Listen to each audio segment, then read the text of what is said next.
Tinokukwazisai mhuri yeZimbabwe.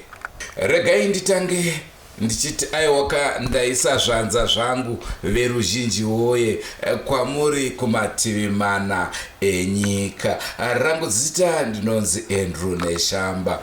Ndafamba nemwana wangu pano Mangomo. Makadii? Tiripo Edi Makadii. Tiri nani iso?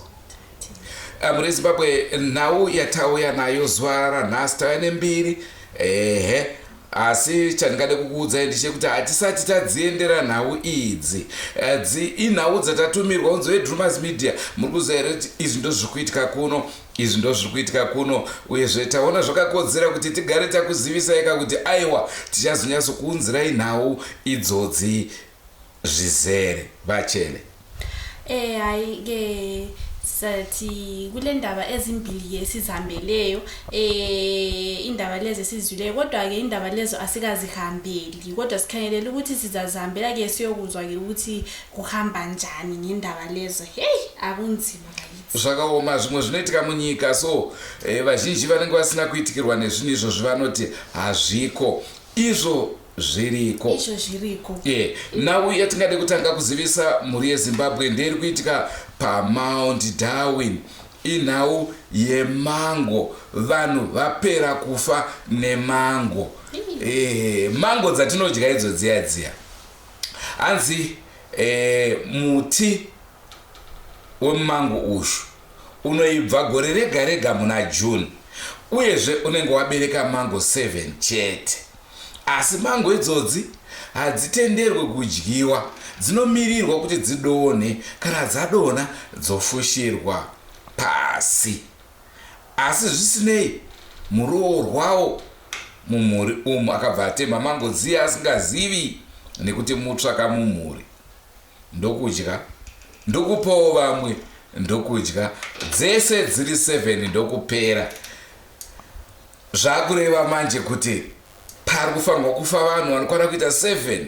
Pari zvino 2 ndo vashaya. Vachiri vapenyu ndo vati veDrumas Media mhanyaiona itapera kuno nemango. Vachele kunzima sivili. Ngingakakhulumi-ke le ndaba iyangesabisa. Dami nje angikwazi ukuthi kumbe into eyenzakalayo kumbe yini, kodwa hayi mhuri yeZimbabwe into eyenzakalayo-ke lapho eMount Darwin kulalapho umuzi-ke lapho kuthiwa kulesihlahla samamengo. Amamengo la aseqeda abantu emulini. Kuthiwa umengo lo uzala izizalo ezingu-7. So kuthiwa kulo malukazana, ngiyabona ngiphambanisi ndishoka. Umalukazana walapha ekhaya wakha imengo lezi wadla-ke wanika labanye imengo lezi. Kanti yena ngokungakwazi useqeda abanye emulini. Khathesi kuthiwa hayi abantu bayafa 1 by 1 emulini. Kutsho-ke lokhu ukuthi 7 abantu kumele befeke ngaphi emulini yabo. So abayi-2 yibasebefile. So kusele-ke laba abanye laba abasebesele babathi hayi bantu beDrumas Media sicela nibe lizosinceda, siyaphela ngapha, siyaphela ye. Ndichakaipira game yacho iri kuitika. Mwana wokutanga akafa nenhau yemango iyo yakarohwa nechikweshe. Mheno kana muchiziva mhuri yeZimbabwe, chikweshe, bhora rechikweshe riya rinogadzirwa nemapepa eshuga rosungwa. Vana vaitamba uko ndobva arohwa mudumbu nacho ndokutodora ndokufa. Mumwe wacho handisati ndawana madetails ekuti afa sei, asi kutaura kuno vachangobvawo zvakare mukuvigwa. Naizvozvo inhau isina kutomira zvakanaka zvachose. Vanhu vanoti hazviko izvo zviriko. Ibhora lamapepa liyabulala umuntu. Imagine. Imagine kuzoti iro racho ukadai akarohwa neracho iri aitoputika kakuparara. Hayi ndekunzima shwa mhuri yeZimbabwe, ngisele ngingela lamathe emlonyeni ngalelo daba. Kuthiwa ibhora lamaphepha-ke lo kuqala-ke sizothiwa wabulawa libhora lamaphepha-ke belapho bedlala. Wahle wathula, wahle waba nguye Salanini. Then lo wesibili lo hayi asikabi kwazi-ke ukuthi yena engabe bulewe yini. Regai tichienda munhau yatafambira hedu zuva ranhasi. Nhau dzatiri kukuudzai idzi sekutaura kwatamboita hatisati tadziendera, asi tichazonyatsokuunzirai fresh from the ground tichikuudzai kuti zvakamira sei. Nhau yatinayo number 2 iri kuitika panzvimbo yeMvurwi. PaMvurwi zvakaoma. Kunzima sho. Amai vane mwana wavo wavaichengeta, mwana uyu ndokuda nemukomana, vakati iwe siyana nemukomana uyu nekuti ndiri kupedza mari yakawanda ndichimubhadharira kuchikoro, asi zvandava kuchikuudza chikomana ndezvekuti after 6 days iwewe uchange wakupenga, wapedza kupenga uchaita mututu, wapedza mututu uchabva wafa. Ndobva zvangoitikawo sekudaro. Akatofa mukomana. Kunzima sho. Tichazonyatso kukupai nhau yezvizere tasvika paground tichikurukura nawo vanhu vacho vese vari involved munyaya iyoyi kuti tinzwe kuti zvakamira sei. Hey, lolu ke ludaba lwesibili muleZimbabwe lelo siliphathele lona. Lapho ke umama kwakulo mfana owayethandana nomntaka mama lowo. Umama lowo wasethembisa umfana lo ukuthi wena chiyana lo mntwanami ngoba ngiqeda imali eningi ngimhambise esikole umehlekisa ukufunda wena. Hayi khanye ukuthi umfana kumbe kasalalelanga yini waqhubekela phambili ethandana lo mntana kamama lwana. Wamtshela wathi after 6 days uyabusuhlanya usuphuma umungule emakhaleni ufe. Njengakhonoko nje umama ekukhulumile kwayenzakala njengakhonoko umntana lwana ongumfana wabhubha wasitshiya. So asiyazwa okuningi ngodaba lolu ukuthi kuhamba njani, kunzima muleZimbabwe lapha elizweni lethu esiphila kilo. Apari zvino kamuri yeZimbabwe regai tikupe maaudio atakatumirwa ane chekuita nenhau iyoyi kuti mufanonzwa kuti nhau yacho yakamira sei tisati tazokuunzirai nyaya yacho zvizere. Mazita atakapiwa hatizoto vanhu ivava variko here kana kuti havako kana kuti ndefake, asi chatiri kuziva chataudzwa nevanhu vari on the ground vari kuti nyaya iyi ndeyechokwadi. Naizvozvo ndo zvatakumbokupai panguva ino. muleZimbabwe sizati ukuthi sinike ama-audio ke endaba le abantu esakhuluma laba abakhona ngale. Siza ukuthi lamabizo la esaphiwayo ngaweqiniso kumbe asoweqiniso asikabi lolwazi oluthe ngakho lokho, kodwa sizalinika ama-audio sike siza ukuthi silizwise kancane ndani ukuthi kuhamba njani. Senguva dzese muri yeZimbabwe tinokukurudzirai kusubscribe kuDrumas Media. Drumas Media, taking you to another level. Iwe shamwari, ini ndinonzi Amai Nusve, ndina mbuya waNyasha. Nyasha inherera hana amai. Saka iwewe kana uchida kufa, ita zvauri kuita naNyasha. Kana uchida kuti ndikuuraye, imbobvunza imbofeya kuti mumvurwi mune vanonzi Amai Nusve here. Ini ndinouraya. Handisi kutozombokuregerera ende uri kutoenda pasi. Ibva waudza vabereki vako kuti mukandiona ndafumba ndakafa ndaurayiwa naAmai Nusve vandiporomisa kuti ndiri kukuuraya. Wakapusa stereki, wazvinzwa. Unoda kukanganisa mwana wechikoro. Iwe wati unonzi Ronald Gwaze, McDonald Gwaze, urimbwa inomuswe satanyoko. Ndoda kukuuraya. Ndikukukwirira pamusoro pegomo kumakwiro. Ndoda kutokuuraya chete. Ndokuti ndizvipedze. Ndinotokuuraya, uri kutoenda pasi. Enda uri kufa wambopenga. Uchapenga 6 days, wazvinzwa ka? After 6 days uchatanga kubreeda mututu. Obva wazotanga kuchema nomusoro haumuke. Ndakupa warning.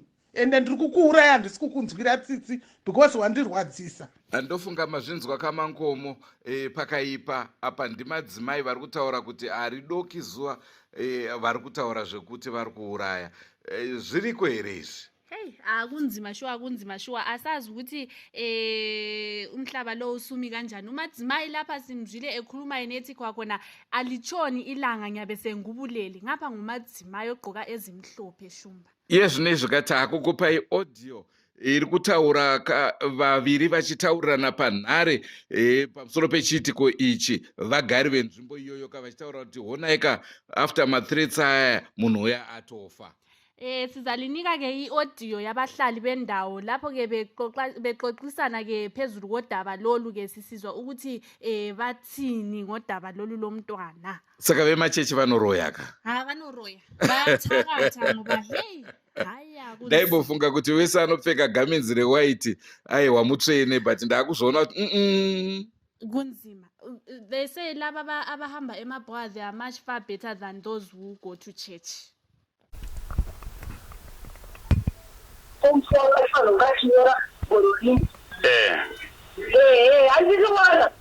Saka afa aiwe usadaro iwe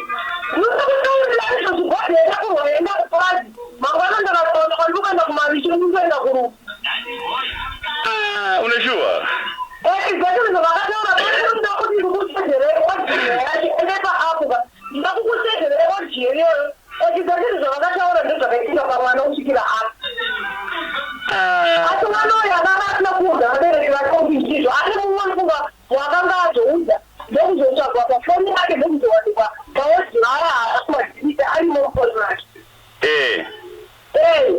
saka nyaya yacho yaitwa sei manje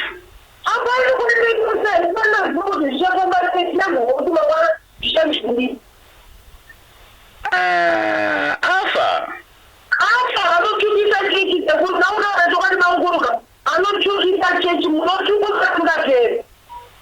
apa tikutoni ungare apa tatiwa kudondo kuti tiendera zokumaso 12 days now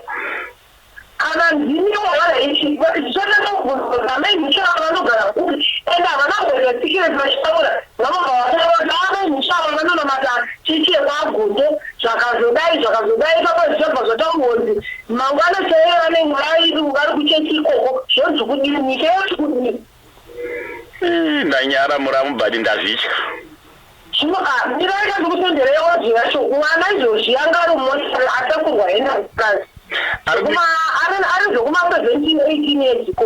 ari kuigwa kupi kupraza mene kupraza kudarika kuriyamura topinda neparuyamura kwajeke zvingadaro amenini ndiri kukutaurira ongana mwari kudai mwene yanga achinamata kuzayoza anonamata nemwana wangu uyu anashende kwaanonamata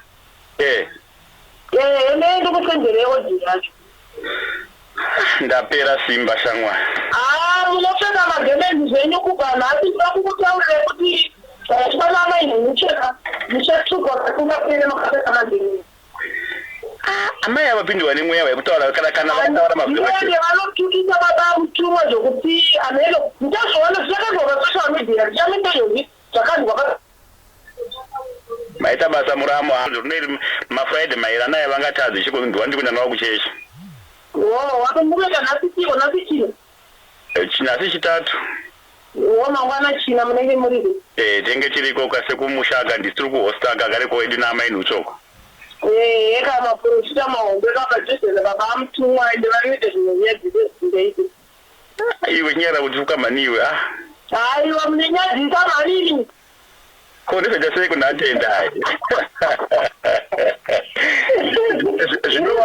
zvinowanika muramu zvinowanika ari kaisaiwasa hapana uzoita zvinhu zvinosvika pakudaro pakushereka chechi yakakura kudaro ya hana yangu yaremerwa nazvo shamwari kana kutaura kuti vane mazuva vakataura asvika pakuuraya munhu aiwa hangu nahapo atofa akafa nezuro zvokuma5 akarwara here mutsvari iwoyo musoro wakati watawauya mine ndikusenzereyo wadhiyo iyoyo upenga haka hanozopenga chinonoizvo sezvaanozitaura kwamberi vakakabhatanga kuti buda mutuku vakangoti musoro iwoyo urikuita se uri kumurwadzi vachienda naye kuchechi kujayoja kwavo kwachinonamatirwa kuita sechichi then mushure manzanzi akapenge akatoronamatirwa chichi vachikuita vatinamatirai mwana uyo ari kurwara anezvekumuvataka paari chichichichichi unotoziva kuti mwana kutofa kwakutoenda panga agara auti uchatoenda kwe6 days